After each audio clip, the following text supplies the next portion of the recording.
now, you can lock in 30 days of any NBA or college basketball plays, including 5% best bets released from your favorite WagerTalk or Sports Memo handicapper for just $6.63 per day. A 30-day NBA pass is priced at $189 and a 30-day college basketball pass at $189. But you can get both for only $199. To take advantage of this special offer, just go to WagerTalk.com and SportsMemo.com. Choose your favorite handicapper and lock in all basketball action for the next 30 days. Even better, there's no limit to how many handicappers this offer can be redeemed on.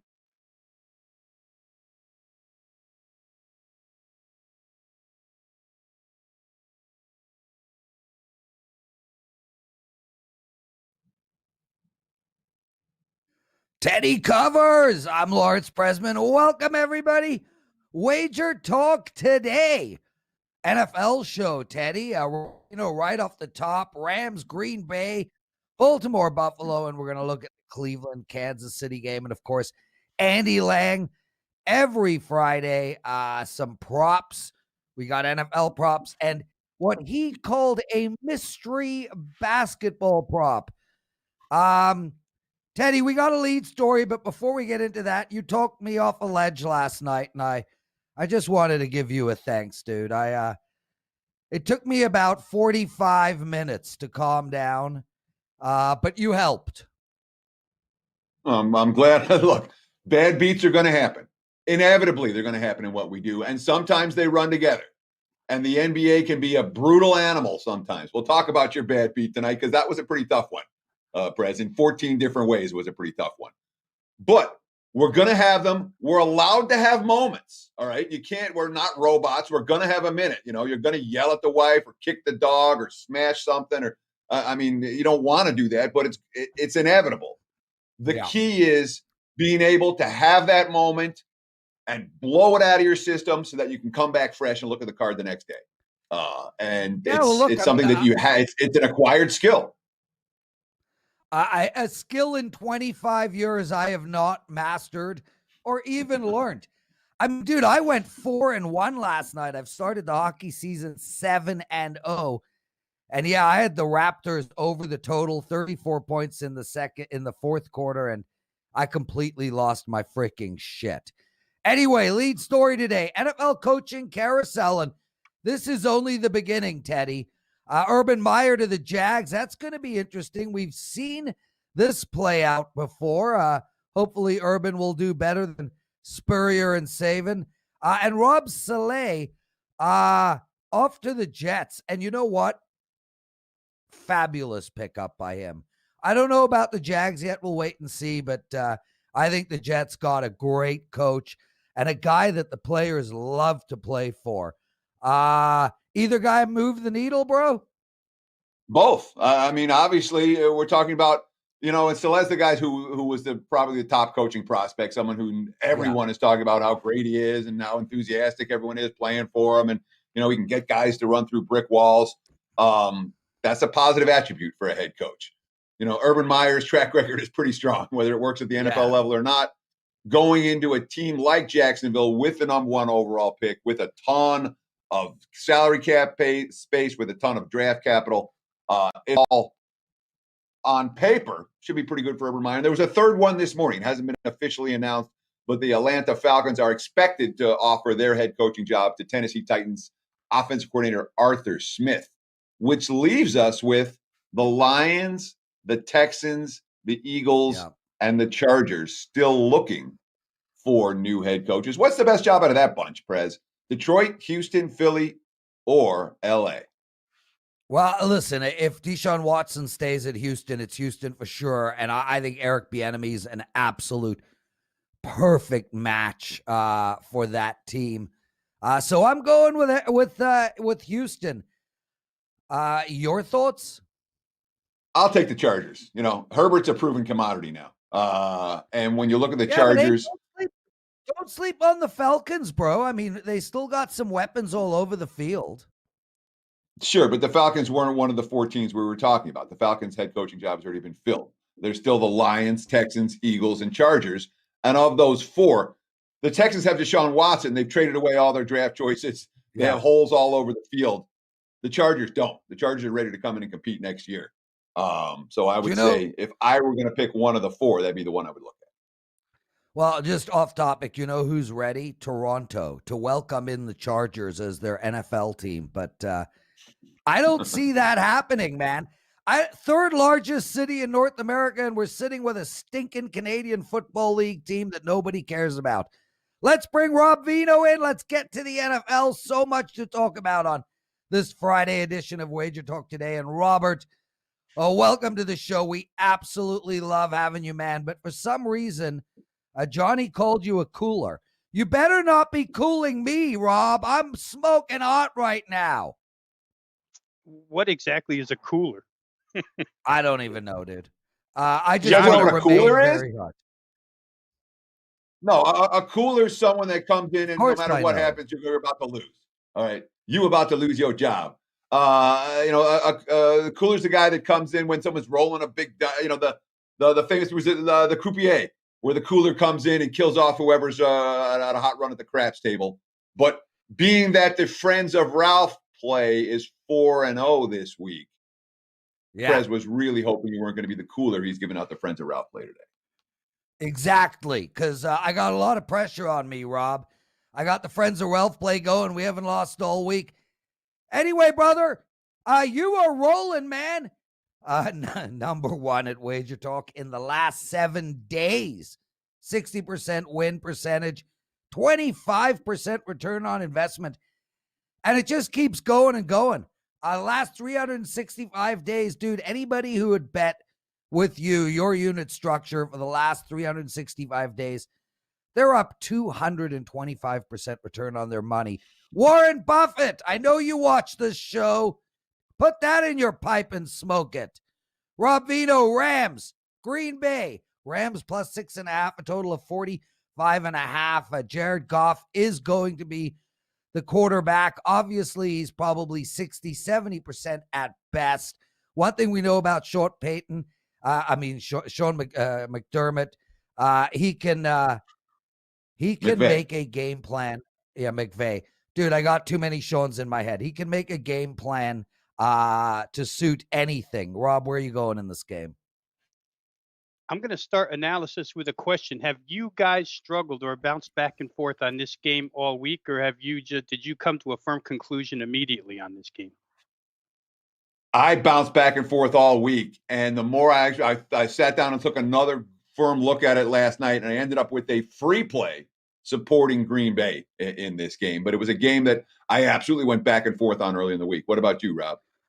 That's the way I was, what about Teddy. me? And in fact, Prez, how about go ahead. me, Rob? Yeah. This is the only game I'm not releasing a bet on. So I am baffled. I mean, I think there are arguments to be made on all sides of the fence. Green Bay to the over, the Rams to the under. The Rams defense has held 5 of the last 10 games, their teams to under 10 points. I'm all over the map here, Rob. So, yeah, I actually look forward to hearing how you break this game down. All right, so we're all in the same boat all week. Couldn't really come to a real conclusion here. For me, Teddy, like you, I went back over it last night. I went back over it this morning. I'm up at 7:30 staring at this game. And, I'm going to land on the Rams plus the points. One thing I can't get out of my mind, and maybe I should, is the way Tampa Bay beat Green Bay weeks ago. In that game, 38-10, Tampa Bay shut down Green Bay's rushing attack, made them a passing team, and then got after Aaron Rodgers. The reason they were able to be successful is because they're in the top 5 in run defense, number 1 actually, and in the top 5 in quarterback sacks. They have those elements to their defense. Green Bay hasn't played another team like that until they meet the Rams this weekend. The Rams are the same. They are 3 in run defense, 2 in quarterback sacks. They have the ability to take Green Bay's run game and stifle it and then get after Aaron Rodgers. So with that game as a basis, and then knowing that they have the Jalen Ramsey on Devontae Adams matchup. Now, you can go back and forth who you think's going to win that matchup. Might be a little in between, half and half. But they have the corner that thrives on taking the number 1 receiver out of the game. And for Green Bay, the options after that, if you just look at receptions this year, dwindles a little bit, right? I think yeah, Rodgers has made a threat out of Robert Tonyan at tight end, but the rest of the receiving crew, not really 1As. Then I come across what happened last week when Leonard Floyd reintroduced himself to the nation and absolutely destroyed Seattle from his side of the field, got after Russell Wilson, which brings me to the Packers offensive line, which at the tackle positions is kind of a mess, guys. I mean, Bakhtiari went down a couple of weeks ago. They replaced him with one of their own. Yeah. Rick Wagner, the tackle on the other side, has a bad knee, limited practice this week. He'll probably go on that bad knee. But in order to shore this position up, they go out and they get Jared Valdir from the Colts this week. He just played in the playoff game last week. He practices Tuesday, comes down with coronavirus the next day. They're back in the Oh my same boat they God. were to start with a thin bench as far as offensive line is concerned. I think that's troublesome for Green Bay in this instance. There's no quarterback that I can think of nowadays that pouts more when it's not going his way than Aaron Rodgers. It may go his way, but if the Rams start to get after him and heat him up, we see that chin strap and, the pissed off looks. I think maybe the Rams have an angle here. The problems for the Rams, guys, and the counter arguments here: cold weather, the least of my worries. A quarterback who can't push the ball downfield. Certainly Green Bay's not the greatest defense, but they can creep up against these guys. Aaron Rodgers, in my estimation, will come out slinging. They're going to try and get on top of the Rams. That's what you want to do. You want to make them chase, because can the Rams come from behind? Question to be answered. All in all, when I have to go back and forth like that, I think taking the points is the best decision. So I'll take 6.5. So Ralph Michaels gave us a really good trend yesterday that I thought was meaningful during his Trends and Angles segment at the end of the show. He talked about in the divisional round, this round of the playoffs, teams coming off a conference championship loss previous year, 43-7 straight up, 33-15-2 ATS. That's Green Bay. If their opponent's coming off a double-digit win, like the Rams, Titans to 21-3 at ATS. So the situation for Green Bay has historically been very profitable. Are you concerned about that at all? Or is this simply, these are the matchups, Packers have OL issues, Rams have a defense that can exploit it, and that's the basis of the handicap, and that's where we're going to leave it? Yeah, I think there's one more tech trend too, Teddy. A team that comes off an upset win in the wild card round generally falls flat on their face the next time around. Yeah. I saw those numbers this week, which would favor Green Bay. I can't remember exactly what they were. And, technical trends are certainly, when they start to bunch up like this, they're worth considering. I generally don't start there. But taking the Rams plus 6.5, there's a lot that concerns me. But there's more that would concern me playing the Green Bay side. Yeah. And like I say, when I have to go back and forth, point and counterpoint here, I always think taking the points is the right way to go. The Rams have the ability to win this in an outright upset. We'll see if they do. If they get behind, though, it could be a little troublesome for them. So we'll see. I like the Rams plus the points here. I think it's a little bit too much. Rob Veno, everybody. Rob, awesome stuff. I just want to clarify, Rob. Johnny did not say you're a cooler. He said you're a cooler version of Ralph, or as cool as Ralph. Whatever the case may be, I think you're cool as shit, dude. I mean, I think your analysis takes like hours. I take a nap halfway through, but other than that, you are as cool as they get. Let's get to this Baltimore-Buffalo game. Line's been moving around a little bit, back to 2.5, as I saw last. 50 is the total. It has dropped slightly, a few 49s around. This game's going to be fun, man. Two teams coming in on fire. Buffalo hasn't lost in ages. Baltimore as well, but both of them with, soft schedules over the last second half of the year. Where are you going in this one? I like over, Prez. I mean, I know people are going to get all, and the betting public always does get all wigged out over weather, right? I mean, this game's gone down to 49 this morning because of weather. Oh my God, it might snow. Well, Josh Allen played at Wyoming. Josh Allen plays in Buffalo. Lamar Jackson did have some comments about never throwing in snow before, but it's not like it's going to be a blizzard with 30-mile-an-hour winds. It's going to be some light snow. I don't really care about that. What I care about is that these are completely different matchups for these two teams than what they had last week. You know, if you're the Baltimore Ravens, last week, your main goal was just to shut down Derrick Henry. You're going to play a ball control team, shut down the run, and force them to beat us through the year. And they did exactly that. Yeah. Last week, just to let you know how predictable the Tennessee Titans were, they had 16 first down plays. 11 of those were runs. 3 of those were not runs because one was right before the end of the half in a 2-minute drill, and 2 others were their final possession of the game when they were trying to catch up. So they were run oriented on first down. Baltimore knew it. They took it away. They looked really good defensively. Not the same this week with the Buffalo Bills, who aren't going to run on first down every time, and they've got multiple weapons all over the field to try and cover. So I think that it's problematic for the Ravens on defense this week in ways that it was not problematic, especially after seeing Tennessee 3 times in a short period of time. I think that the Buffalo presents way more of a problem. If you're Buffalo on defense, last week you got Phillip Rivers, a sitting duck in the pocket. This week you get Lamar Jackson, anything but. Buffalo, again, in all likelihood, probably going to sell out and try and stop the run, but the quarterback running option is problematic for this team. And Phillip Rivers did plenty downfield last week, more accurate than Jackson, but Jackson can probably do damage downfield here. So I think both of these offenses are going to be in real good shape. If I look at the way Baltimore plays defense, and Wink Martindale came out and said it, I'm going to blitz. They blitz and they play man-to-man. Well, blitzing Josh Allen is like sticking a sword into yourself, and playing man-to-man where nobody can see Josh Allen running downfield if he gets flushed out of the pocket. Again, you know, it's like sticking a sword in yourself. So for me, I like both of these teams to score points. I don't really care about the weather. Give me over. The number's getting better right now. I think I played it early in the week at over 50, but 49 is certainly a better number now.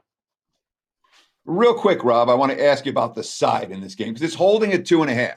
There's a couple of threes that have popped up, but I thought the broader market might well move to 3 this week, and it hasn't. Do you have any opinion on this side here at all? Do you think the respect for the Ravens in the marketplace is warranted? I would have a slight lean Buffalo, Teddy, under a field goal. Slight lean, just because I think they have the capability to make more big plays downfield. And I think they cause more problems offensively than Baltimore, although Baltimore is going to cause their share of problems. So for me, slight lean Buffalo. Rob Veno, everybody. And yeah, you guys can get that Buffalo money line if you want, somewhere around 140, 145. Rob, Cleveland, Kansas City. Gianni took a look at this game yesterday on WagerTalk Today. He likes the dog and the over. I'm curious on your take. I'd be with him on over, Prez. That's where I'm going to go here. Obviously, the offenses are the best units on the field. And boy, you got a couple of good play callers in this game. Andy Reid against Kevin Stefanski is a nice matchup. Offensive play calling, probably give both defenses fits. What I thought of initially here for a comparison in the position that Cleveland's in is the 2 playoff games KC played last year against Houston and Tennessee. In the Houston game, obviously 82 points scored, big comeback by the Chiefs. In the Tennessee game, 59 points scored, again, comeback by the Chiefs. But I would compare Cleveland more to the Tennessee game that hit 59 points because they're similar. They want to run the football first. They want to throw with play action. The fact that the game last year got to 59 and Cleveland's probably as good. I mean, they don't have Derrick Henry, but they have Nick Chubb and Kareem Hunt, which is, to me, equal as far as production is concerned. So I think that at 57.5, I like over. If you think back, the Titans were actually playing decent defense at that time. They came off a nice game against Baltimore where they had shut Jackson and the Ravens down. They got smoked by Kansas City. That's going to happen to anybody. Browns totals, 3 of their last 6 games, not including Giants, Jets, and the Steeler game to end the season where the Steelers played with half a team. Those 3 games against Tennessee, Baltimore, and Pittsburgh, Cleveland totals were 76, 89, and 85. A good, 18 points higher than what we're looking at here and its lowest form, 76. Chiefs are going to play it this way. They're going to sell out against the run. They're going to blitz. That's what they do. That's what defensive coordinator Spagnuolo does. You can't stop the Browns from running, in my estimation. The offensive line's too good. If you play it that way, you open yourself up to play action. The Browns are so good at play action. The Browns are a good screen pass team. They'll slow your blitz down. There's so many ways for Cleveland to move the football here, and I don't really have to tell you guys how the Chiefs can move the football. I know Denzel Ward is back at corner for Cleveland, but pass rushes really don't get to Pat Mahomes. I think the Chiefs are 5th in least sacks allowed this season. Tyreek Hill will be at full strength. He wasn't to end the season. They're going to move the football on this team. Other teams, as I said, 3 of the last 6 weeks with good offenses have. Give me over 57.5. I could see something in the low 60s where this game ends up. Rob Veno, everybody. Teddy, you always tell me you're going to ask a question when he's done. I think you forgot. Prez, we've had the same routine. We ask a question after Teddy, the first you are one. wrong. Anyway, well, I don't want to listen. One. Teddy, After the third one, you come back on and say, thank you, Rob. Anything you'd like to promote? Lord. Kumbaya. Kumbaya. Rob Veno, what do you got to promote for us? Actually, in NFL playoff action this weekend, guys, I have a 5% play up and available right now at WagerTalk.com. So that is there. There's also a 4% play up with that. So 2 big NFL divisional round best bets up and available right now at WagerTalk.com. Awesome stuff. And guys, remember, he's the #1 handicapper at WagerTalk over the last 7 days, and also #2 over the last 365 days. 225% return on his money. He is so good. Teddy, this is for you, because you annoy me. This is for Rob. Mute him. Kumbaya. 2 thumbs up. 220, 225% ROI in a year is something to be proud of. Well done, Mr. Veno. Have a great weekend. We'll talk to you again next week. You guys have a good when weekend. We come back. Thanks for having me, fellas. My pleasure, Rob. When we come back, we have bad beats, bad bets, bad for the books, and then Andy Lang is going to join us breaking down NFL props for the weekend. Stay tuned right here on WagerTalk Today. Every Monday is $9 Mondays over at WagerTalk.com and SportsMemo.com. Get any best bet or daily package for only $9.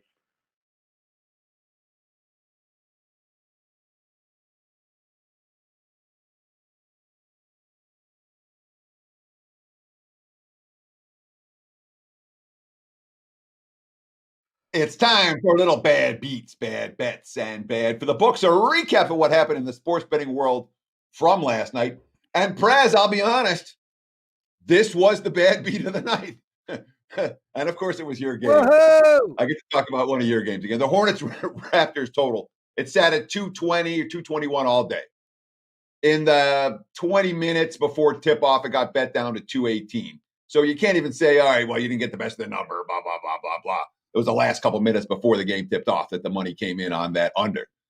Game was 71-62 at halftime. Dead nuts over.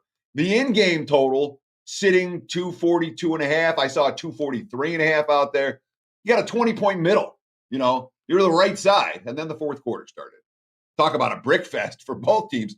The Raptors only got to 12 in the fourth quarter. Goodness, it's still 111-108 with 45 seconds left. You're supposed to get over 220 given that spot. Raptors ball. They have a crappy possession and then a missed shot and then an offensive rebound. And then no foul. There's only 10 seconds left. Boucher drives to the basket and he gets blocked. And now the Hornets have the ball instead of a foul. And they jack up a bad contested 3 at the buzzer. It lands 219. You can't even blame anyone for a bad bet. Again, it was 220 all day. That's just a really rough ending if you had the over. Whew. That was tough. Bad beat on the Hornets Raptors total. When it comes to bad bets last night, I did not understand this line move at all. The Heat had the NBA minimum, 8 players, and they were taking money against the Sixers with everybody back. Philly was minus 10.5, minus 11, got bet down to 7.5. That was men versus boys. Philly won by 17. Gordon Hayward's absence isn't worth 3.5 points. The market said it was yesterday. The Raptors can't be laying doubles. Toronto got bet up from minus 7 to minus 10.5. This wasn't a bad beat. It was a bad bet on the Raptors in this one. Charlotte rallies late, only loses by 3. The Warriors plus 5.5 down to plus 4 in Denver. The Nuggets won that one wire to wire. And of course, we talked about the Pac-12. They were right last Thursday. They were wrong last night in Pac-12. Actually, there was Cal money at Colorado. Cal lost by 29. There was Wazoo money at UCLA. Cougars lost by 30. There was Washington money at USC. The Huskies lost by 27. Though there was one bet for the books in the Pac-12. Arizona took money last night, -6 to -8 against Oregon State. I turned it off and they were up by 30. I'm pretty sure they won by more than that. There you have it. Bad beats, bad bets, and bad for the books. Back to you, Mr. Prez. Teddy, my goal next week is simple. Stay out of your bad beat segment. I don't want to hear any of my damn games in there, brother. Welcome to WagerTalk Today, everybody. Terry Edelman, Justin Grant, Andrew McGinnis, great job hosting Puck Time, Robert Starchild, Yoshi, Paul, Nate, Elliot, and on and on and on. Guys, we can't thank you enough. I tell you this every day. It means the world. This is the best part of my day. Both talking to Teddy, listening to our great analysts, and, of course, being in the chat room with all of you. Guys, great lineup today. We got our college basketball show on at 1:45 p.m. Eastern. Our NBA tip-off show at 2:45 Eastern. And Prop It Up, a show with Andy Lang, which we'll talk about in a second, at 4 p.m. Eastern. Puck Time was already done in the bag. It was at 11 o'clock like every day. Make sure to check that out. Teddy, you want to say something quick? Yeah, real quick. I just want to talk about it. So the Friends of Ralph plays 4-0 on this week on this show, and it's been pretty hot. You want to talk hot? The NBA tip-off show, the Contrarian plays. Since the show started, they've been 9 of them, and they're 9-0. So it's right at the top of the NBA tip-off show. I encourage you, pay attention to what that game is today. Yeah, no, absolutely. Hey, guys, just real quick. NHL season's just started. A lot of us are doing really well, as you can see on the hot streaks. Andrew McGinnis on a 13-3 run. I've started the NFL season, the NHL season 7-0. Guys, Dave Koken, Brian Leonard, myself, Carmine Bianco, McGinnis, Buster, Bobby Liggs, Gianni, so many of us do hockey. You guys can all have $99 off of a season package. Use the promo code NHL99, as in Wayne Gretzky, NHL99. Get $99 off of a season package, anyone. So make sure to check that out. And also every day around 3:30 Eastern, I will be putting up a free play on Twitter. So please follow me on Twitter at Prez WagerTalk. Guys, hit that like button.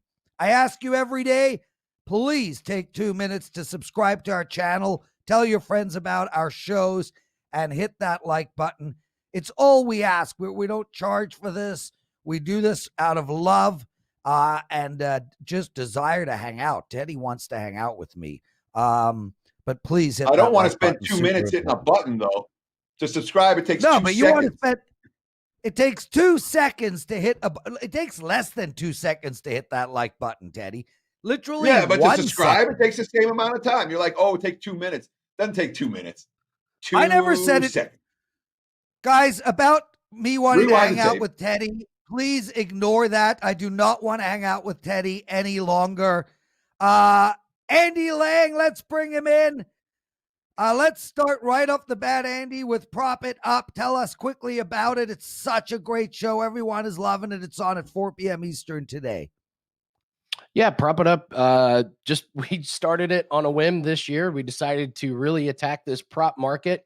And myself, Matt Joseph, and Andrew McGinnis, we've done really well. Honestly, it's gone way better than I expected. The audience has been unbelievable. The interaction and the intelligence in the community is great. And we're building this thing slowly. This is a real long-term play for us. Now that we introduced Prop It Up, Andrew McGinnis is doing NHL props. He gave out Connor McDavid to score a goal last night, and he had a hat trick. I don't even follow hockey, and I made money off of I call it the ice game to Andrew. Jeff Saturday. Jeff Saturday, if you saw his Connor McDavid's second goal, if you haven't seen it, go to YouTube and check it out. It is one for the freaking ages. I mean, this guy is playing at a level that no other hockey player has ever played at. Just wanted to get in there now. Continue, Mr. Saturday. A little hyperbole there, perhaps? No, go look. No other hockey player no. has ever played at this level. Prez, Yes, and this correct, is a Prez, Teddy. by the way. Prez went Teddy, 7-0 there's no 2 nights in the NHL. Instead of being excited about going 7-0 the first 2 nights of the NHL, he's bitching about a bad beat loss he suffered in the NBA. It's like, settle down, Beavis. Enjoy the fact that you're 7-0 in the NHL and take one loss for the team. I don't know what the hell that has he's to do with Connor McDavid's goal. I don't know what the hell that has to do with Connor McDavid's goal, but that's no hyperbole. I mean, literally, Connor McDavid is the greatest hockey player of all time, period. No hyperbole. Wayne Gretzky would agree. Mr. Saturday, I mean, Andy Lang, please continue. Yeah, well, in honor of Prez going through a bunch of Seans before he got to Sean McVay and Cooper Kupp being questionable, and Cooper Kupp being questionable, I'm going to try and get a promo code for this weekend's play: 2 Seans, 1 Cup. Okay, so I do want to start with it's a slow burn. I do want to bring something up. Teddy, you and I had a really interesting conversation last week. I don't know if you remember about the Bucks and the Jazz. I gave out a first half play with their team total, and you said, well, what about the Jazz coming out strong?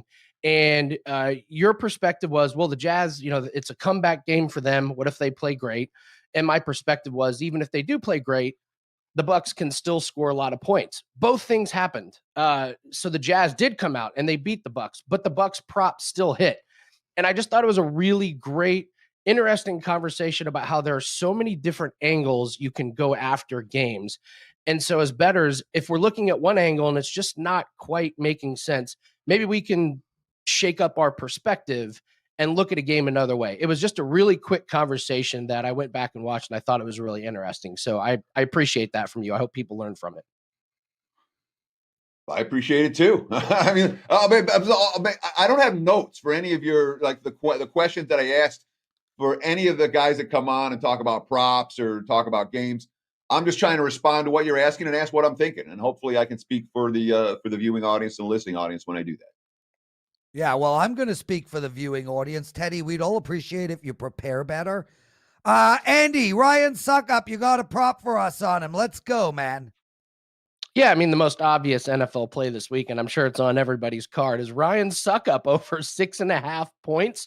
His Tampa Bay kicker. He's been incredible the last 2 weeks.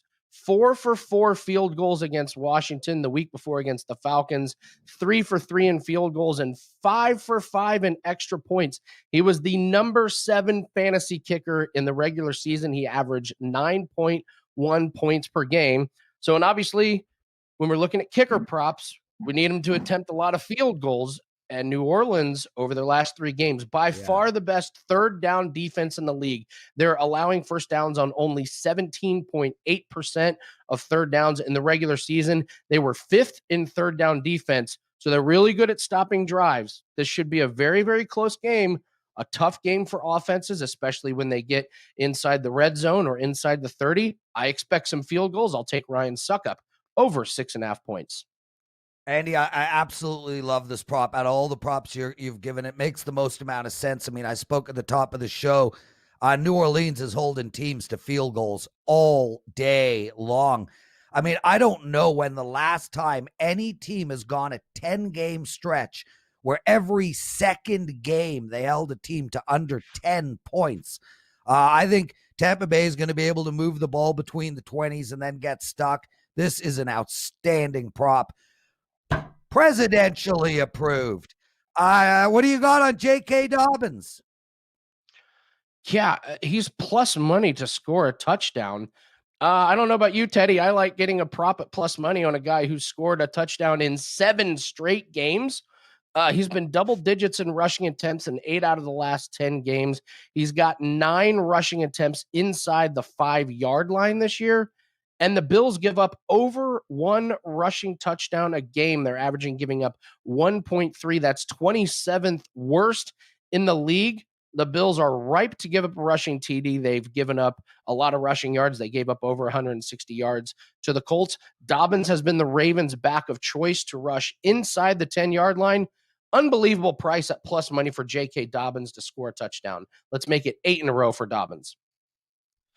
So speaking of scoring touchdowns, you like the Green Bay Packers as a team that's likely to get off to a fast start. And of course, it makes sense in theory if the Packers play like we expect them to play. They're supposed to try to put the Rams in a hole and make LA one-dimensional, make Jared Goff try to beat them. You've got a prop that can take advantage of Green Bay's game plan. Tell me about it. So I love these first half plays in the NFL and the NBA. For whatever reason, them and I get along. And this Packers first half prop has been lights out. They're the number one scoring team in the first half in 2020 in the NFL. They are scoring 18.7 points a game in the first half. The last 3 games, they've upped to that point total to 20.3 points in the first half. The Rams defense did scare me. Their entire defense really depends on Aaron Donald wreaking havoc. This rib injury is a big deal. There's 2 things that let me know it's a big deal. First off, they're being very, very hush-hush about it. They're just saying, it's a rib injury. The second thing, I saw an interview with one of his teammates, and his teammate said, I've never seen Aaron Donald hurt like that. First time I've seen him come out of a game and in that much pain. Anybody that's had a rib injury, rib cartilage injury knows that's weeks before it starts to feel better. This is not something that you can muscle through. It's a big, big deal. So now Aaron Donald is not going to be able to wreak the havoc that he normally does. Goff is still hurt. So I don't know how effective the Rams offense is going to be. This prop has hit in 11 straight games for Green Bay. 11 straight first half overs. Let's make it 12. Let's take Green Bay over 13.5 points in the first half. We've got just a minute here left with Andy Lang talking props for this weekend. And you have a hoops mystery prop for tonight. Why don't you tell us about it? Quick little mystery play. Let's take Luka Doncic to have a double-double. This is on DraftKings. He's had a double-double in every game in 2021, and he's done it with points and rebounds and points and assists. He's had a triple-double in 2 out of his last 4 games. We've heard these players talk about how they thought games were going to start in January, and then it started in December. So some of these guys have been playing themselves into shape, and it sure looks like that's what's happening with Luka. He's increased his point total, his rebound total, and his assist total as the season has gone on. Bucks have been in some high-scoring games recently. So I'm going to play Luka Doncic to stack the stat sheet tonight. I'll take Luka to have a double-double. Andy Lang, everybody. Andy, dude, what do you got to promote? And then we got to send you on your merry way. I have a rare 4% prop play for a game on Saturday in the NFL. I'm undefeated in those in the last 30 days. I have not lost a prop in NBA or NFL. I don't have very many of them, but when I do, fire away on it. So I encourage everybody to go get that prop play. Prop it up is at 4:00, and UFC starts this Saturday. I know myself. I know Kyle Anthony, Gianni, Andrew McGinnis. Like, we're so freaking excited, and we will be doing live UFC betting on our YouTube channel. It's called Takedown Live MMA, and UFC is not messing around. They got a Saturday show, a Wednesday show, and then a Saturday show. They're 3 in the first week. So a lot of opportunity to make money with my props and with MMA. Should be a great week of betting, guys. Thank you. And of course, Conor McGregor coming back. Andy Lang, thanks so much, man. Teddy, we got Ralph coming up in a few seconds, but I want to give you my props real quick. I make a lot of prop bets in NFL, and I'm literally going to race through a bunch of props at 100 miles an hour. Guys, write these down, man. I'm taking Tyreek Hill over receiving yards. I'm taking Kareem Hunt and Nick Chubb over in receiving and rushing yards. I'm taking Stephon Diggs and Cole Beasley over in receiving yards. Those are my prop bets for the week. There will be some more along the way. I will tweet out my prop bets at Prez WagerTalk. Teddy, do you bet them at all real quick? Your props? No. Well, you're an idiot then, because my props have been killing it. Okay, smart ass. Let's bring Ralph Michaels in. Ralph, how you doing, brother? Doing great, guys. Appreciate it. It's a Friday. What a Friday. And let's start. Let's just start it off. And Prez, I don't want that deer in the headlock, guys, when I get to you in like 3 minutes. It's Friday, I got my play okay? ready. All right, no I'm problem. ready to go. So, okay, guys, I'm going to give you an angle. It's an angle I gave you earlier this week. It's an angle that won this week, but we're going to give you an asterisk and a warning. Folks, it's the Cavs. Cavs are still without their guards. The Cavs are 0-9-1 over under this year, going under by 19.4 points per game. The Knicks 0-5 over on the road, going under by 17.4 points per game. Game 503, get 504 under 197.5.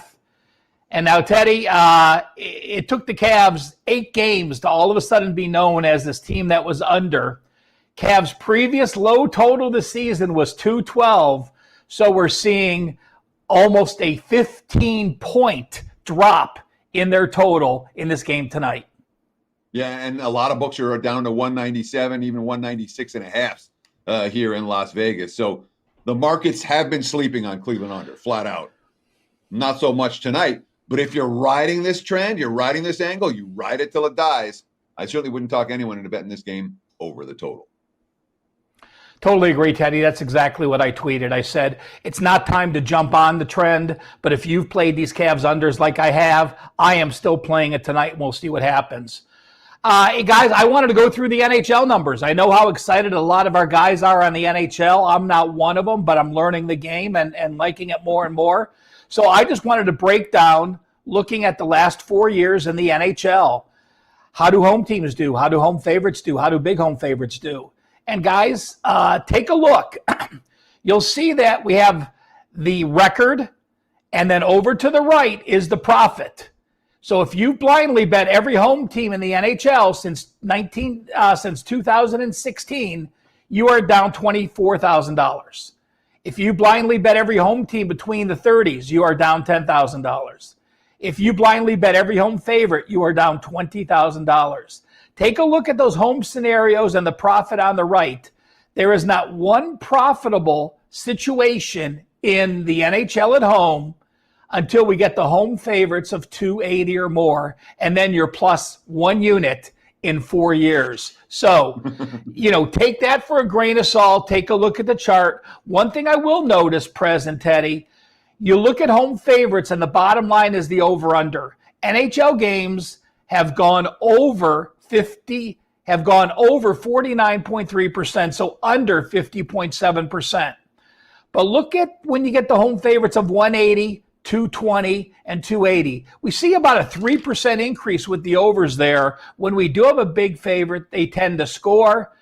And then, Prez, this is something you could look at. Tell us if anything pops out. Over to the right, we have the goal line. In the NHL, you're laying 1.5 goals. So if NHL team's a small home favorite, up to 140, 30% of those teams won by 2 goals or more, so you'd be covering the goal line. Home favorites of 140 or more, 37%. Home favorites of 220 or more, 50.8%. And home favorites of 280 or more, 54.2%. So a chart just to keep you guys tuned in to, there's no quick value. There's no secret that you're going to say, I can bet the scenario in the NHL. It's looking at teams in certain situations, the only way to make money. Ralph Michaels, everybody. Ralph, are we ready for your Friends with Ralph play? Well, Prez, it's 4-0 this week, so you have absolutely no pressure. Yeah, so Do not F it up. pressure. I don't feel any pressure, man. Okay, here it is. I got 3 NHL plays tonight in hockey. They're my client plays over at WagerTalk.com. And in keeping with Ralph's strategy of giving out actual client plays, one of my 3 client plays is Tampa Bay -1.5. If you guys followed me on Twitter a couple of days ago, I gave out Tampa Bay -3 at +390. Frankly, I don't see anything that can possibly have changed in the last few days. Chicago is a team literally playing with half their team, Ralph, are guys that couldn't make any team in the league. Their goalies couldn't make any starting goalie in the league. This team is injury riddled. I think we're looking at maybe the worst squad assembled in the last few decades of hockey, playing against the best team in hockey. Take Tampa Bay -1.5. You know, Prez, we've seen some monster NHL numbers. So this is one of those where we're going to see some big 220s, 300s, 400s coming up against Chicago. We're just learning to play against them now and grabbing the value before that does happen. And I'm fascinated to see these teams play each other 10 times. I'm fascinated to see if Chicago gets one game out of those 10 against Tampa Bay. Teddy covers Ralph Michaels. Great. What was that, Joe? Yeah, my play doesn't have any chalk, Joe.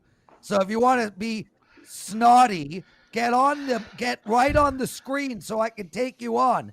That is a -1.5 play, Joe. No chalk at all. Anyway, huge thank you to Rob Veno for joining us. A great take by him. Andy Lang as well. Ralph Michaels, as always, Teddy covers, and of course, Joe Ranieri with his new graphic claiming silence and then yapping in my ear. Teddy, take us home, brother.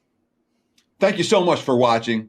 Enjoy the games this weekend, and we'll be back here, Wager Talk Today, Monday morning. I'll be as unprepared as I always am, 9 a.m. Pacific. Oh, Eastern funny time. boy. Between now and then, enjoy the games, and good luck. Right now, you can lock in 30 days of any NBA or college basketball plays, including 5% best bets released from your favorite WagerTalk or Sports Memo handicapper for just $6.63 per day. A 30-day NBA pass is priced at $189 and a 30-day college basketball pass at $189. But you can get both for only $199. To take advantage of this special offer, just go to WagerTalk.com and SportsMemo.com. Choose your favorite handicapper and lock in all basketball action for the next 30 days. Even better, there's no limit to how many handicappers this offer can be redeemed on.